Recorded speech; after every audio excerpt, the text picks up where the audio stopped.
Hello दोस्तों, चर्चा चल रही थी हम लोग की त्रिकोणमिति पर। त्रिकोणमिति पर हम चर्चा कर चुके हैं। त्रिकोणमिति अनुपात किसे कहते हैं, त्रिकोणमिति अनुपात के फार्मूलेस क्या होते हैं और त्रिकोणमिति अनुपात के क्वेश्चंस कैसे बनते हैं, इस पर हम लोग चर्चा कर चुकी है। दूसरा पॉइंट था हमारे पास त्रिकोणमिति मान। तो त्रिकोणमिति मान में कौन कौन से मानों को हमें याद रखना है। विशिष्ट मानों को हमने कहा था कुछ याद रखना पड़ेगा, जैसे 0 डिग्री के लिए, 30 डिग्री के लिए, 45 डिग्री, 60 डिग्री और कितने डिग्री के लिए, 90 डिग्री के लिए हमें 6 के 6 त्रिकोणमिति वैल्यू के मान क्या होने चाहिए, याद होने चाहिए। फिर हमने एक चतुर्थांश सिखाया था, वो चतुर्थांश आपके लिए बहुत इंपॉर्टेंट था। ये बात हम कई बार बताते हैं और बताते ही रहेंगे, क्योंकि बिना उसके सीखे आप त्रिकोणमिति सीख ही नहीं सकते हैं, सिंपल सी बात। तो आज हम लोग बात करेंगे त्रिकोणमिति के वैल्यू कैसे निकाली जाती है, त्रिकोणमिति के वैल्यू के कितने टाइप के क्वेश्चन बनते हैं, इस पर हम लोग चर्चा करेंगे। तो त्रिकोणमिति के जो वैल्यू वाले क्वेश्चन है वो 3 टाइप के क्वेश्चन बनते हैं। वो तीनों टाइप के क्वेश्चन हम आपको बताएंगे पहले कि 3 टाइप के क्वेश्चन कौन कौन से बनते हैं, फिर उनको हल कैसे करते हैं ये सिखाएंगे। तो 3 टाइप में कौन कौन से क्वेश्चन बनते हैं इस बात को देखते जरा। 3 टाइप में जो पहला टाइप का क्वेश्चन बनेगा वो हमारे पास बनेगा विशिष्ट मान वाला। कौन सा क्वेश्चन बनेगा, विशिष्ट मान। विशिष्ट मान समझते हो ना, विशिष्ट मान वाले क्वेश्चन बनेंगे। विशिष्ट मानों का मतलब 0 डिग्री के लिए, 30 डिग्री के लिए, 45 डिग्री के लिए, 60 डिग्री के लिए और कौन से 90 डिग्री के वाले क्वेश्चन, जिसमें एग्जैक्ट वैल्यू 30 डिग्री पूछी है, 45 पूछी है, 60 पूछी है, 90 पूछी है, इस तरह से। दूसरा हमारे पास पूरक कोण वाले। कौन से कोण, पूरक कोण। पूरक कोण से रिलेटेड क्वेश्चंस क्या होंगे वो सीखेंगे हम लोग, ठीक है ना। पूरक कोणों से संबंधित क्वेश्चन सीखेंगे। इसका लास्ट में क्या है, यहाँ पर विभिन्न प्रकार के मानों पर चर्चा करते हैं। विभिन्न प्रकार के मान, विभिन्न प्रकार के मान, विभिन्न प्रकार के मान। विभिन्न प्रकार के मानों का मतलब ये होता है कि वो फिक्स नहीं होंगे, वो विशिष्ट नहीं होंगे। 0 नहीं होगा, 30 नहीं होगा, 45 नहीं होगा, 60 नहीं होगा, 90 नहीं होगा, इस तरह से वैल्यू नहीं होंगी। वैल्यू या तो इनसे कम होंगी, इनसे ज़्यादा होंगे, मतलब कुछ भी हो सकता है। उनको हम लोग विभिन्न प्रकार के मानों में फाइंड आउट करना सीखेंगे। विशिष्ट मानों में हम केवल उन क्वेश्चंस को सॉल्व करेंगे जिनकी वैल्यू 0, 30, 45, 60 और कितने डिग्री होगी, 90 डिग्री होगी। और पूरक कोणों में हम उन क्वेश्चन से बात करेंगे। पूरक कोण क्या होते हैं ये भी हम बताएंगे पहले। तो एक एक करके शुरू करते हैं। पहला क्वेश्चन कौन सा है पास यहाँ पे, विशिष्ट में। कौन सा है, विशिष्ट मान। कितने टाइप के क्वेश्चंस पढ़ेंगे, 3 तरीके से। पहला विशिष्ट मानों का, दूसरा पूरक कोणों का, तीसरा किसका, विभिन्न प्रकार के मानों का। बात समझ के आ गई। कितने टाइप के क्वेश्चंस, 3 टाइप के, विशिष्ट मानों वाले, पूरक कोण वाले और विभिन्न प्रकार के मान वाले ज्ञात करने वाले क्वेश्चंस। तो इसमें सबसे पहला टाइप्स कौन सा हम पढ़ने जा रहे हैं, विशिष्ट मानों वाले क्वेश्चंस को कैसे सॉल्व करते हैं, ठीक है ना, क्लियर। तो देखते हैं विशिष्ट मानों वाले क्वेश्चंस को हम किस तरह से बताने जा रहे हैं आपको। तो देखिए क्वेश्चंस लिखा गया और क्वेश्चंस को आप पहचानना सीखिए कि ये क्वेश्चंस किस टाइप का क्वेश्चन है। देखिए यहाँ पे जो क्वेश्चंस लिखा गया है, यहाँ पे जो वैल्यू निकाल दी गई है वो विशिष्ट मान दिए गए हैं। सबके विशिष्ट मान आपको दिए गए हैं। यहाँ पे साइन 45 डिग्री की वैल्यू चाहिए, कॉस 30 डिग्री की प्लस कॉस 45 डिग्री की प्लस इनटू में कितना है, साइन 30 डिग्री की। तो यहाँ पे 2 काम करने हैं, वैल्यू पुट करना और उसको सिंप्लीफाई करना है। क्या बोला हमने, वैल्यू पुट करना और क्या करना है, सिंप्लीफाई करना है। फिर से एक बार, वैल्यू पुट करनी है और क्या करनी है, सिंप्लीफाई करना है। ध्यान दो, साइन 45 की वैल्यू, साइन 45 की वैल्यू सभी को बताया गया था 1 कितना होता है, √2, 1/√2। चिन्ह यहाँ पर जब कुछ भी नहीं होता है, डॉट होता है, तो चिन्ह लगता है किसका, मल्टीप्लाई का।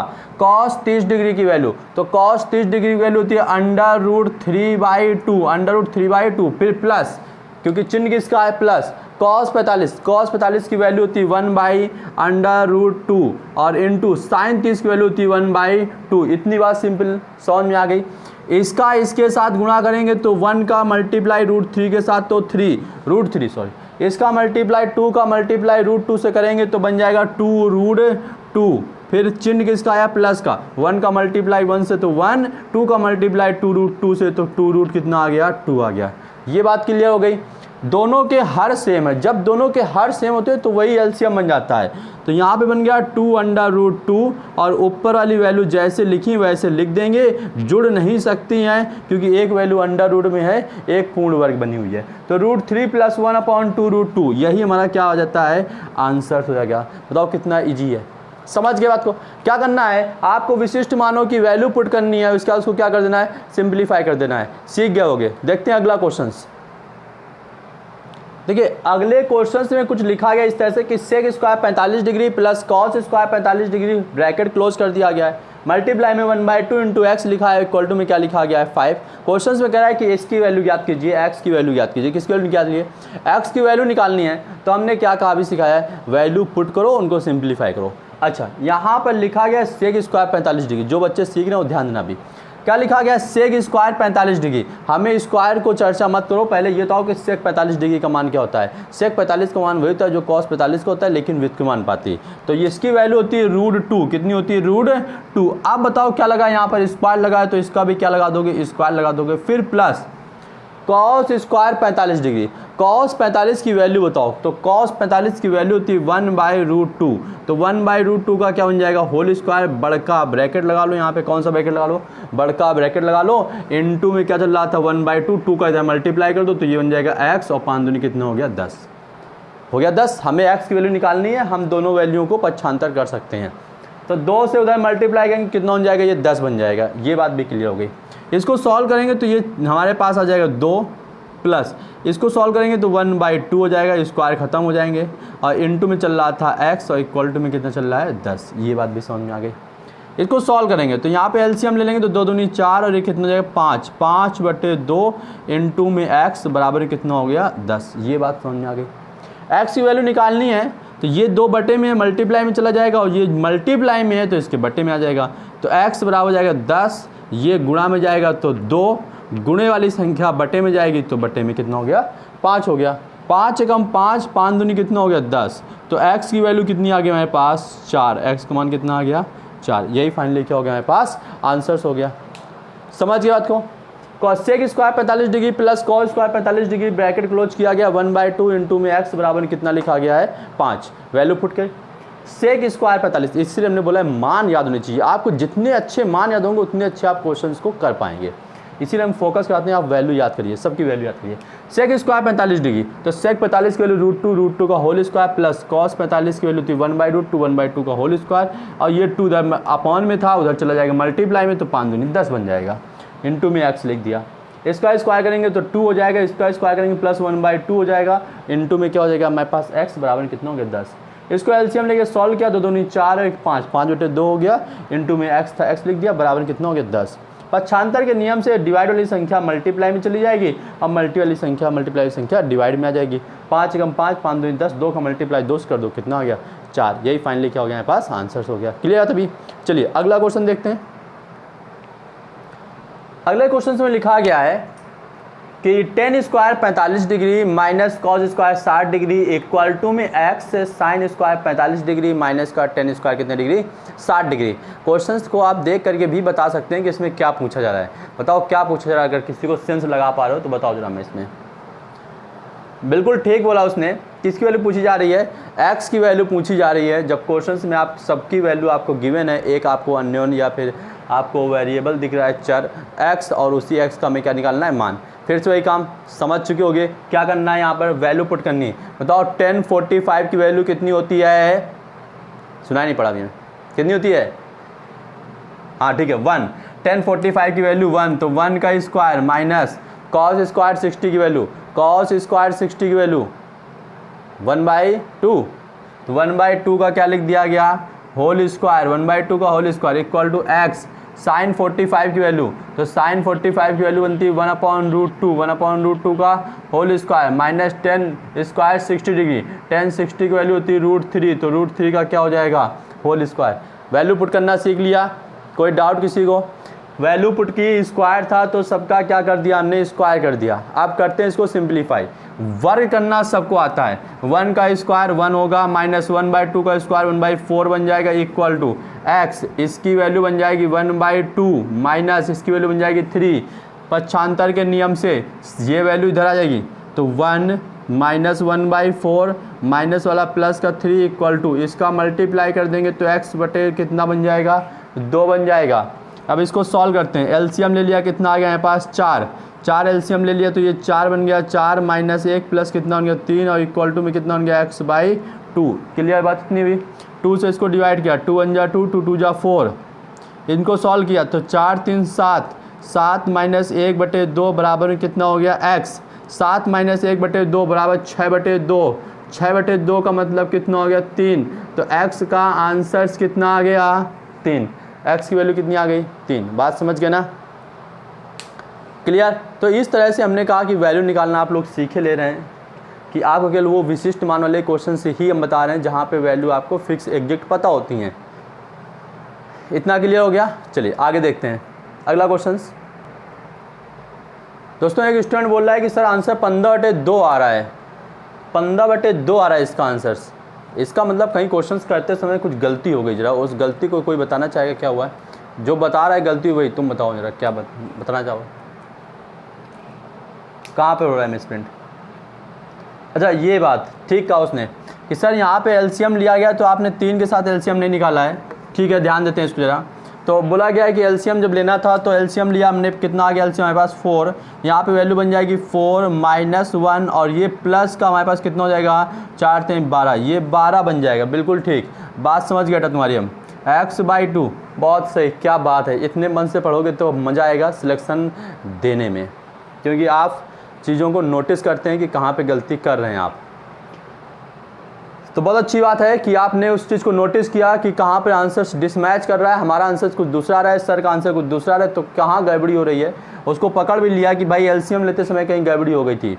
तो जब एलसीएम लिया गया तो यहाँ पे 4 3 12 हो जाएगा, ये 12 + 4 16 हो जाएगा। तो 16 माइनस 1 बटे कितना हो गया 4, अब बराबर में x बटे कितना हो गया 2। ये 2 से डिवाइड किया तो यहाँ पे 2 आ गया, ये बचा हमारे पास 16 माइनस 1 15, तो वैल्यू कितनी हो गई हमारे पास 15/2। यही फाइनली क्या हो गया हमारे पास आंसर्स हो गया। बात समझ में आ गई? तो केवल थोड़ी सी एलसीएम लेना था हमें, एलसीएम लेने में थोड़ा सा मिसप्रिंट हो गया था, उसको सुधार कर लेंगे। बात समझ गया इतना। अगला कॉन्सेप्ट, अगला क्वेश्चन से आते हैं। तो अगला क्वेश्चन देखते हैं जरा। तो देखिए अगला क्वेश्चन जो लिखा गया वो अंश और हर के फॉर्म में लिखा गया। हमने कहा इस बात का कोई फ़र्क नहीं पड़ता है कि वो अंश या हर के फॉर्म में लिखे, मल्टीप्लाई के फॉर्म में लिखे, प्लस के फॉर्म में लिखे, सब्ट्रैक्शन के फॉर्म में लिखे, लेकिन फ़र्क ये पड़ता है कि हमें उन विशिष्ट मान का ही क्वेश्चन होना चाहिए जिसमें हर एक की वैल्यू में क्या होती है पता होती है। तो वैल्यू पुट करके उसको सिंप्लीफाई करना होता है, इससे ज़्यादा कुछ भी नहीं करना होता है क्वेश्चंस में। और इस वीडियो से आप 9th और हाई स्कूल कंपटीशन तो जो पढ़ रहे हैं वो तो सीखेंगे ही सीखेंगे, लेकिन ये जो वैल्यू निकालने वाला क्वेश्चन टॉपिक है ये 9th हाई स्कूल 12th तक के स्टूडेंट के लिए बहुत ही कामगर है, बहुत ही फ़ायदेमंद है। तो वो भी इसको देख सकते हैं, आसानी से पढ़ सकते हैं। इतनी बात समझ में आ गई? तो चलिए मेहनत करते हैं। फिर से हमने कहा पूरे जुनून के साथ, जोश के साथ एकदम। कहीं पर भी हमें यह महसूस नहीं होना चाहिए कि बेटा तुम कमज़ोर पढ़ रहे हो, ठीक है ना। अगर लगती है कि कोई चीज़ें नहीं आ रही तो परेशान ना हो, आप हमें बताओ, हम उनका सलूशन बताएंगे, ठीक है ना। एक बार नहीं 10 बार बताएंगे, लेकिन आप हिम्मत मत हारिएगा, सिलेक्शन मिलकर रहेगा जब तक हम आपके साथ खड़े हैं। बिल्कुल।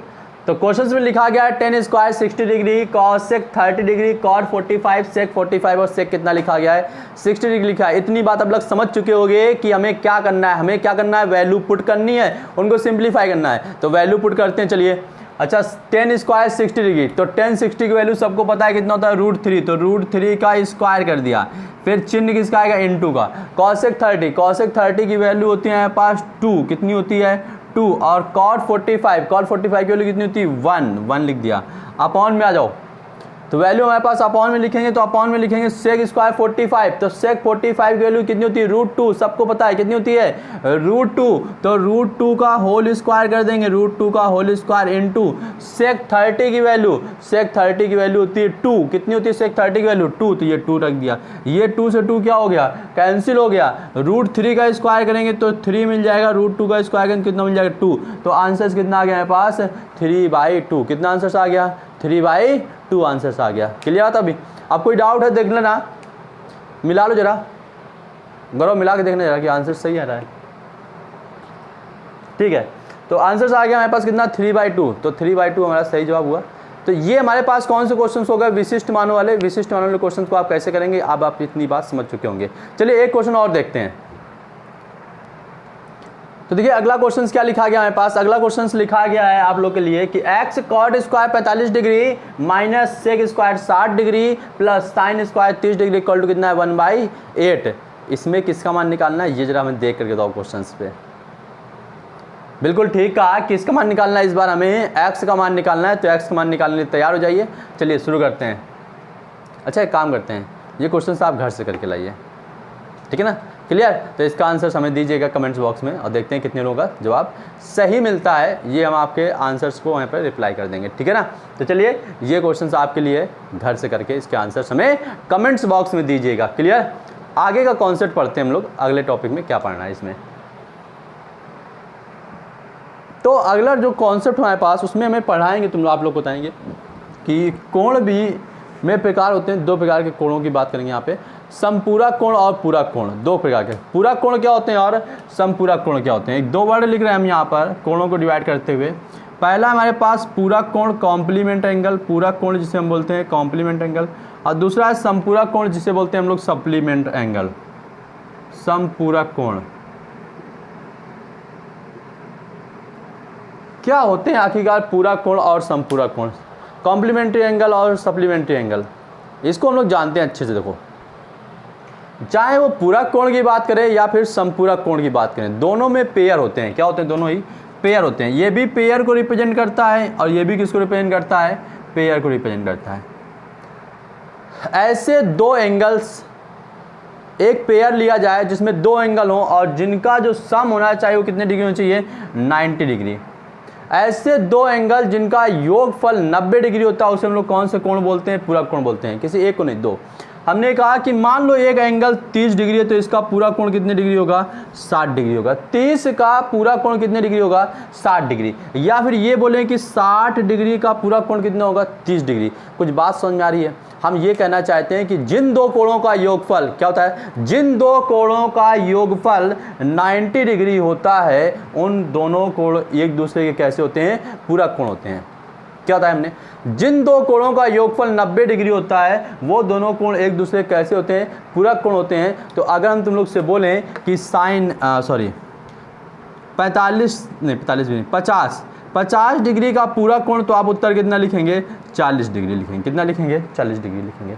और अगर वहीं पे हम लोग समपूरक कोण की बात करते हैं तो समपूरक कोण वो कोण होते हैं जिनका योगफल 180 अंश होता है। कितना होता है, 180 अंश। जैसे 130 डिग्री और दूसरा कितने डिग्री लिखा हमने, 50 डिग्री। तो जिन 2 कोणों का योगफल 180 डिग्री होता है उसे हम लोग कौन से कोण बोलते हैं, समपूरक कोण बोलते हैं। जिन 2 कोणों का योगफल, फटाफट, जिन 2 कोणों का योगफल कितना होता है, 90 होता है, उन्हें हम लोग कौन से कोण बोलते हैं, पूरक कोण। और दूसरा, जिन 2 कोणों का योगफल कितना होता है, 180 डिग्री होता है, उन्हें हम लोग कौन सा कोण बोलते हैं, समपूरक कोण बोलते हैं। बात समझ गए इतनी। तो क्वेश्चंस में हमें करना था आज ये वाले पूरक कोण वाले क्वेश्चंस। कौन से करने हैं, पूरक कोण के क्वेश्चंस करेंगे हम आज। जितने भी क्वेश्चंस हम लोग करेंगे अभी यहाँ पर, तो वो कौन से कोण वाले हैं, पूरक कोण। पहचानना सीख गए ना पूरक कोण वाले क्वेश्चंस कैसे। अब यही हम सिखाएंगे कि आप पहले पहचानिए कि वो पूरक कोण को रिप्रेजेंट कर रहा है या नहीं कर रहा है, ठीक है। कैसे पहचानेंगे कि ये सवाल पूरक कोण का है या नहीं है। तो एक क्वेश्चन लिखते हैं, पहला क्वेश्चन। तो देखिए क्वेश्चन लिखा गया है, क्या लिखा गया है, लिखा गया है tan 65 डिग्री अपॉन में क्या लिखा गया है, cot 25 डिग्री का मान ज्ञात कीजिए। मतलब इसको कैलकुलेट करना है, इसको सिंप्लीफाई करना है। तो यहाँ विशिष्ट मान तो दिए नहीं गए, ना ही हमें tan 65 की वैल्यू पता होती है, ना ही हमें cot 25 की वैल्यू पता होती है। तो पहला ये पॉइंट तो क्लियर होगा कि ये विशिष्ट मान का क्वेश्चन नहीं है। अब दूसरा पॉइंट ये है कि क्या ये क्वेश्चन कोटि पूरक कोण या कोटि पूरक कोण का बनता है। तो इसको हम लोग चेक कर लेते हैं। अगर इन दोनों कोणों का योगफल 90 होता है तो ये क्वेश्चन कोटि पूरक कोण का क्वेश्चन बनता है। तो यहाँ जोड़ते हैं 5 + 5 10 की 0 से लगा 6 2 8 1 9, कितना हो गया, दोनों कोणों का योगफल 90 हो गया। अगर दोनों कोणों का योगफल 90 होता है तो क्वेश्चन किसका बन गया, पूरक कोण का। अब पूरक कोण का क्वेश्चन हमेशा होता है 90 - थीटा से। कितने से होता है, 90 - थीटा। किसी एक को चेंज करेंगे, किसी एक को क्या करेंगे, चेंज करेंगे। तो देखो tan 65 को 65 लिख दिया, कॉट को हम चेंज करने जा रहे हैं। तो कॉट को हम लोग लिख देंगे tan 90 - 25, क्या लिख देंगे, tan 90 - कितना लिख देंगे, 25। tan 90 - 25, tan 90 - 25 मिलने से आपको क्या मिल जाएगा, 65। अब कहो सर ये कैसे हुआ, ये बात समझ नहीं आई। मैं स्टूडेंट बोल देता है कि ये बात समझ में नहीं आई, ये क्या लिख दिया आपने। चलो अच्छा, cot 25 लिखने जाए। देखो हम cot 90 - 65। अब ध्यान समझना, कोई बदलाव नहीं किया हमने। देखो कैसे, tan 65 डिग्री लिखा रहा है, tan 65 डिग्री बटे में cot है तो cot भी लिख दिया। यहाँ पे कितना लिखना है, 25 ही लिखना है। तो हमने कहा 25 लिखने के पैटर्न को थोड़ा चेंज करेंगे। हम 25 ना लिख करके 90 के साथ लिखेंगे, तो क्योंकि पूरा कोण का सवाल है। तो पूरा कोण है, तो यहाँ पे अगर ये बनेगा हमारे पास 25 की जगह 90 माइनस 65, 90 माइनस 65, देखो 90 माइनस 65 कर दो तो भी उत्तर कितना मिल जाएगा आपको, 25 मिल जाएगा। बात समझ में आ रही है? अब ध्यान दो क्यों किया गया ऐसा, तो ये बन गया 10 65। अगर चार्ट बहुत अच्छे से समझ में आ गया होगा सबको, तो चार्ट में हमने सिखाया था कि कॉट 90 के साथ चेंज होता है, कॉट 90 के साथ चेंज होता है 10 में, तो 10 थीटा, और थीटा की जगह वैल्यू कितनी लिखी है यहाँ पे, 65 डिग्री लिखी हुई है। अब ये भी सिखाया था कि ये कौन से कोऑर्डिनेट में जाएगा, ये जा रहा है किस कोऑर्डिनेट, फर्स्ट कोऑर्डिनेट में, और फर्स्ट कोऑर्डिनेट सभी वैल्यू क्या होती है, प्लस की, तो यहाँ पे वैल्यू प्लस हो गया। तो 10 65 अपॉन 10 65 को अगर हम डिवाइड कर देंगे तो वैल्यू कितनी आ जाएगी यहाँ पास 1, यही हमारा क्या बन जाता है, आंसर्स बन जाएगा। बात समझ में आ रही है? कौन से क्वेश्चन हो गए, ये पूरा कोण वाले हो गए, और कई सारे क्वेश्चन हैं वो हम कराएंगे आप लोग को, तो आपकी प्रैक्टिस हो जाएगी, आपको लगेगा कि हाँ ये क्वेश्चन हम कर पा रहे हैं। चलिए अगला क्वेश्चन देखते हैं। देखिए क्वेश्चन लिखा गया है साइन 31 डिग्री बटे में कॉस 59 डिग्री। अच्छा ये पहचान लिया कि कौन सा है, विशिष्ट मान का क्वेश्चन है। क्या ये विशिष्ट मान का क्वेश्चन है? उत्तर है नहीं। क्यों? क्योंकि यहाँ पे हमें किसी की वैल्यू पता ही नहीं है, ना 0 ना 30 45 60 90, इनमें से किसी की भी वैल्यू नहीं दी गई है, तो ये क्वेश्चन विशिष्ट मान का नहीं हुआ। अब क्या इन दोनों कोणों का योगफल 90 हो रहा है? तो देख लेते हैं, 9 1 10 की 0 से लगा 1 4 5 9 90, बिल्कुल ठीक। तो ये जो क्वेश्चन है ये किसका बना जाएगा हमारे पास, पूरा कोण। और पूरा कोण के क्वेश्चंस में एक वैल्यू को चेंज किया जाता है किसके साथ, 90 के साथ। तो हम चाहे ऊपर वाली को चेंज करें चाहे नीचे, देखो साइन 31 को 31 डिग्री लिखा रहने दिया, कॉस को कितना लिखेंगे, कॉस 90 के साथ घटा करके लिखना पड़ेगा, ऐसी वैल्यू घटानी पड़ेगी कि 59 मिल जाए। तो जब ये दोनों पूरा कोण होते हैं तो यही वैल्यू घटाने पर हमें 59 मिलता है। बात समझ गए ना? अब अभी देखो ये साइन 31 ऐसे ही लिखा रहेगा, साइन 31 ऐसे ही लिखा रहेगा 31 डिग्री, कॉस 90 माइनस थीटा बन गया। अब बताओ हमने चार्ट में सिखाया कि नहीं सिखाया कि कॉस 90 माइनस थीटा क्या होता है हमारे पास, साइन थीटा, कॉस 90 के साथ चेंज होता है, तो ये बन गया साइन थीटा। तो साइन कितने डिग्री, 31 डिग्री वैल्यू हो गई। साइन 31 से साइन 31 को डिवाइड किया, आंसर कितना आ गया हमारे पास, 1 आ गया। कितना आंसर आ गया, 1 आ गया। ज़्यादातर क्वेश्चनों में आंसर कितना आता है, 1 ही आता है, ठीक है ना। तो आंसर कितना आ गया, 1। आपके तो हर क्वेश्चन में 1 आता है, तो ऐसा नहीं भाई, कुछ क्वेश्चन हम आप करके दिखाएंगे ताकि आप ये डाउट में ना रहे कि आप 1 ही छाप करके आने लगे वहाँ पर। तो चलिए अगला क्वेश्चन देखते हैं इसी तरह से, इस तरह से नहीं, अगला क्वेश्चन चेंज है उसको सीखते हैं। ये बात समझ में आ गई? बहुत अच्छे बेटा, क्या बात है, मौज कर दिए बेटा मौज, तुम तो हैवी ड्राइवर निकले। अरे ऐसा चलता ना यूट्यूब में, बहुत ट्रेंड में चला करता है, टीचर हैं कि हैवी ड्राइवर हैं पता ही नहीं चलता हमें, लेकिन ऐसा चला करता है यूट्यूब में, वो मौज कर दी हैवी ड्राइवर, मारो मुझे एक बहुत ज़्यादा चलता है। चलिए तो कोई बात नहीं, वो मारो मुझे वाला नहीं, वो अरे वो नहीं, उसको सीरियसली ले लो, मारो ना मुझे। तो आगे सीखते हैं, अगला पॉइंट देखते हैं। देखिए अगला क्वेश्चन लिखा गया है 10 45 46 डिग्री माइनस कॉट कितना डिग्री लिखा गया, 44 डिग्री। फिर से आपको वही रूल अप्लाई करना है, क्या दोनों एंगल्स का सम 90 डिग्री हो रहा है। तो हमने देखा कि 46 और प्लस 44 90 डिग्री होता है। सिंपल सी बात है, किसी एक वैल्यू को चेंज करेंगे, किसी एक को चेंज करेंगे तो 90 के साथ चेंज होता है, तो ये बन जाएगा 10 90 माइनस, बताओ यहाँ पे कितना लिखा जाएगा, जो 46 आ जाए। तो जब हमने कहा सम 90 होता है तो अगर इसकी वैल्यू लिखनी 90 से घटा के, तो ये वैल्यू घटाई जाती है 46। कोई डाउट किसी को? एक ही वैल्यू चेंज होगी, सेकंड वाली वैल्यू ऐसे लिखी रहेगी cot 44 degree, same to same वैसे लिखा रहेगा जैसा लिखा हुआ है।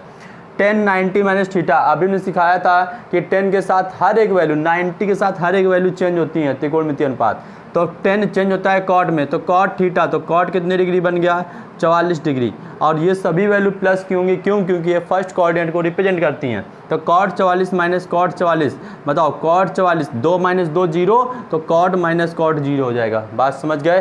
तो आंसर कितना आ गया, 0 आंसर आ गया। समझ गए बात को? विशिष्ट मान वाले क्वेश्चंस बता दिए, दूसरे कौन से क्वेश्चन बता दिए, पूरा कोण वाले बता दिए। अभी एक और कर लेते हैं इसका पूरा कोण का, कहो तो ना करें? चलिए अब आप कर सकते हैं, बाकी जो प्रॉब्लम्स होगी वो हम बताएंगे। अब आते हैं विभिन्न प्रकार के क्वेश्चंस के, कि विभिन्न प्रकार के मानों को हम कैसे निकालते हैं। तो चलिए विभिन्न प्रकार के मानों पर फोकस करते हैं। देखते हैं पहला क्वेश्चंस। तो देखिए क्वेश्चन लिखा गया है कॉस 1380 डिग्री का मान ज्ञात कीजिए। इतनी बड़ी वैल्यू लिख दी है कहते मास्टर साहब ने, क्या मतलब चाहते हो? कह दो। अरे कुछ नहीं है भाई, ये हम सिखाना चाहते हैं और कुछ नहीं, हमारा मतलब क्या आपको सिखाना है, तो इसीलिए हम आपको सिखा रहे हैं। हर एक टाइप के हमने क्वेश्चंस आपको बता ही दिए हैं। त्रिकोणमितीय मान में कैसे कैसे क्वेश्चन बन सकते हैं। विशिष्ट मान का बन सकता है जो आप करना सीख रहे हैं। दूसरा था पूरक कोण वाले क्वेश्चंस, वो भी आपने सीख लिए। अब कौन से हैं विभिन्न प्रकार के मानों को आप कैसे निकालते हैं, तो उस पर हम लोग चर्चा कर लेते हैं। तो कहते इतना बड़ा क्वेश्चन लिख के डराने की क्या जरूरत थी। डरा नहीं रहे हैं, आपको पढ़ना ही पड़ेगा और हम आपको सिखा कर रहेंगे, इस पर इतना भरोसा करिए बस आप, ठीक है ना। सब्सक्राइब नहीं किया भैया, इन लोग से बोल दीजिए थोड़ा सा, भैया सब्सक्राइब ना किया हो तो सब्सक्राइब कर लो, ठीक है ना। और लाइक ना किया हो तो लाइक कर लो, ठीक है। चलिए अच्छा शुरू करते हैं। cos 1380 डिग्री का मान निकालना है। तो cos 1380 को हम कैसे रिप्रेजेंट करेंगे, ध्यान देना। cos 1380 में देखो अगर हम बात करते हैं तो cos 1380 बनेगा कैसे, हम ये बताते हैं तुम लोग को। ये कई सारे सर्किल को पूरा करेगा, 360, फिर 360 720, फिर 360 ऐसे, फिर ऐसे 360। जब 360 360 360 कई बार रिपीट करेगा जा करके, तब ये 1380 के करीब करीब जाएगा। कितनी बार करेगा जाए ये देख लेते हैं, जो 1380 के पास पहुंच जाए। 360 इंटू में कितना कर दें हम 4, तो 4 से मल्टीप्लाई किया 0, यहाँ पे 4 से मल्टीप्लाई किया 24 के 4 से 2 4 12 13 14 144, कितना आ गया यहाँ पास 1440। तो हो सकता है कम भी रह जाए ज़्यादा भी हो जाए, कोई फ़र्क नहीं पड़ता है। 1440। अब ऐसी वैल्यू घटानी या जोड़नी पड़े जिससे हमारे पास 1380 मिल जाए, बस इस बात को सोचो। तो इसमें कितना घटा दिया जाए, शायद 60 घटा दिया जाए। तो 0 बचा यहाँ पे, 14 में 6 गए 8 बचा, यहाँ पे 13 बचा, यहाँ पे कितना गया 1380। कितना घटाया गया है, 60 घटाया गया है। तो इसने कितने सर्किल पूरे किए ये तो हो जाए। कितने सर्किल पूरे किए, 4, 1 2 3 और 4 सर्किल पूरे किए। जब 4 सर्किल पूरे कर लिए तो एंगल कितना मिल गया 1440। 1440 हमें चाहिए नहीं, हमें चाहिए कितना 1380। तो हम 1440 में कुछ घटा देंगे। कितना घटा दिया है, 60 घटा दिया, बस काम बन गया। देखो कैसे, यही चीज़ सिखा रहे हैं आज हम। जितना भी विशिष्ट विभिन्न मान पूछेगा, जितना भी मान 360 के ऊपर जाएगा, वो सभी क्वेश्चन 360 के राउंड से ही होंगे, कंप्लीट सर्किल से ही होंगे। इस बात को दिमाग में बैठा लो। तो cos 1380 को हमने लिखेंगे cos, देखो कितने सर्किल पूरे किए हैं, 4 सर्किल, किसके साथ 360 के साथ 360। अब माइनस हमें कितना करना पड़ा था, 60 करना था। ये बात ध्यान दो, इस 4 का कोई यूज नहीं होता है, इस 4 को यूज नहीं होता है। इसको केवल cos 360 माइनस थीटा की तरह रिप्रेजेंट कर सकते हो। cos 360 के साथ एक भी त्रिकोणमितीय वैल्यू चेंज नहीं होती है, कल हमने ग्राफ में सिखाया था। तो cos 360 के साथ वैल्यू चेंज नहीं होगी, तो cos 360 माइनस थीटा बन जाएगा। cos थीटा मतलब cos कितने डिग्री, 60 डिग्री। अब ये किस चतुर्थांश में, ये पता करते हैं। तो ये हमने कहा था कि ये चतुर्थांश में जाएगा, तो यहाँ पे जो वैल्यू थी वो 360 है। अगर ऊपर जाओगे तो प्लस होगा, नीचे रहेंगे तो 360 माइनस थीटा रिप्रेजेंट होता है। मतलब 360 माइनस थीटा, 360 माइनस 60 डिग्री लिखा हुआ है। तो ये कौन चतुर्थांश में गया, चौथे चतुर्थांश में। चौथे चतुर्थांश में जो वैल्यू प्लस थी, ऑल स्टूडेंट टिकट कलेक्टर, यहाँ पे कॉस और सेक की वैल्यू प्लस में थी। तो इसका मतलब यहाँ पे वैल्यू चिन्ह किसका आएगा, प्लस का आएगा। और कॉस 60 की वैल्यू कितनी होती है हमारे पास, 1/2। तो फाइनली आंसर्स कितना आ गया हमारे पास, 1/2। यही हमारा क्या बन गया, आंसर्स बन गया। कोई डाउट किसी को भी, कह रहा है एक क्वेश्चन और किया जा सर, ठीक है बिल्कुल, एक क्वेश्चन और क्लियर कर देते हैं। तो अगला क्वेश्चन देखते हैं। देखिए अगला क्वेश्चन क्या लिखा गया है, cot 495 डिग्री। और ये उम्मीद मत करो कि हम बताएंगे, ये आपको करना है क्वेश्चंस, और कमेंट्स बॉक्स में इसके क्या देना है, आपको आंसर देना है। क्लियर इतनी बात अभी। तो ये क्वेश्चंस आपके लिए आज का आपका टास्क है, आप इसके आंसर दीजिए। तो आपके आज 2 क्वेश्चंस हैं, उन दोनों क्वेश्चंस को आप सॉल्व करिए, आंसर दीजिए। क्लियर। और जो भाई कंपटीशन की तैयारी कर रहे हैं उनको पढ़ना ही पड़ेगा, दिमाग में बैठा लो, मुस्कुरा के पढ़ोगे तो जल्दी, अच्छी बात है, बहुत अच्छी बात है, सीख जाओगे मज़ेदार तरीके से। बात समझ आ गई ना। और हम आपको सिखाने के लिए आए, पढ़ाते नहीं हैं, सिखाते हैं हम। ये बात आपने हमारे टाइटल में भी देखी होगी, ठीक ना। क्योंकि पढ़ाना सबका काम है, पढ़ा सब कोई सकता है, पर सब कोई सिखा नहीं सकता है। और हम कह रहे हैं हम आपको पढ़ाएंगे नहीं, हम आपको क्या करेंगे, सिखाएंगे। तो सीखने के लिए आप हमें वक्त दीजिए, हम आपको पूरा वक्त देंगे। हर एक वीडियो में आपको कुछ नया लेकर के आएंगे, कुछ आपको सिखाने के लिए लेकर के आएंगे। तो ट्रिग्नोमेट्री को हम पूरे टॉपिक को आपको यहाँ पे सिखाएंगे, टॉपिक बाय टॉपिक वर्गीकरण कर करके उसका जो है क्या बोलते हैं, क्लासिफिकेशन कर दिया जाएगा। क्लासिफिकेशन करके हम आपको ज़्यादा चीज़ें सिखाएंगे। तो बने रहिए हमारे साथ और सीखते रहिए, क्योंकि पढ़ाते नहीं सिखाते हैं हम। जय हिंद, जय भारत। कल फिर मिलते हैं।